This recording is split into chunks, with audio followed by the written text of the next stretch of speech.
السلام الله عليكم ورحمة الله تعالى وبركاته. إذا الهانتين بهمل كستو جوكتان كسو دوادا ورها قلم نماء تلفزيون كجيم إن وحايدين ورمي دونتاني وإسرائيل إبراهيم آذان إسرهابي قد بدورك وقدر كورونا وحا كمده degmooyinka xamaro iyo waangay ee gobolka Yarar ayaa waxa lagu qabtay kulamo wacyigelin ah oo looga hadlayay barnaamijka tabarucaadka bilaa xagaaga waxa la soo gabagabeeyay tababarkii hogaaminta sare ee xisbiga barwaaqo ee deegaanka Soomaalida daawadayaal intaas waxay ahaayeen qodobada warka ugu door corona haatan ku soo dhawaada qodobada iyo qodobo kale faahfaahsan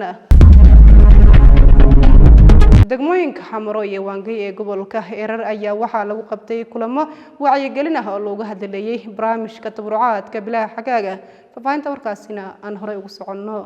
degmooyinka xamaro iyo waangay ee gobolka Yarar ayaa waxa lagu qabtay kulamo wacyigelin ah oo looga hadlayay barnaamijka tabarucaadka bilaa xagaaga kulankan oo shir gudoominayay madaxa xafiiska xisbiga barwaaqo ee gobolka Yarar mudane Bashiir Maxamed ayaa diiradda lagu saarayay sidii bulshada lagu dhiirigelin lahaa ka qaybgalka hawlaha xagaaga oo ay kamid yihiin dhirbeerista dhigshubista nadaafada guud caawinta dadka danyarta ah kabista waxbarasho iyo sidoo kale iyadoo ay barbar socdaan qaadashada aqoonsiga qaranka oo shacabku muhiimada u leeyahay mustaqbalka ku baraarujsan yihiin intii lagu guda jiray wacyigelinta maamulka xirfadlayaasha caafimaadka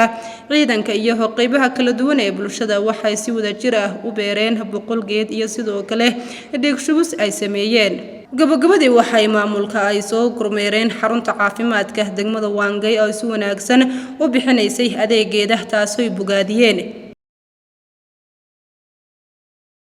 waxa la soo gabagabeeyay tababarka hogaaminta sare ee xisbiga barwaaqo oo maalmahan baa ka socday magaalada Jigjiga ee caasimadda dawladda deegaanka Soomaalida faafahinta warkaasina aan hore ugu soconno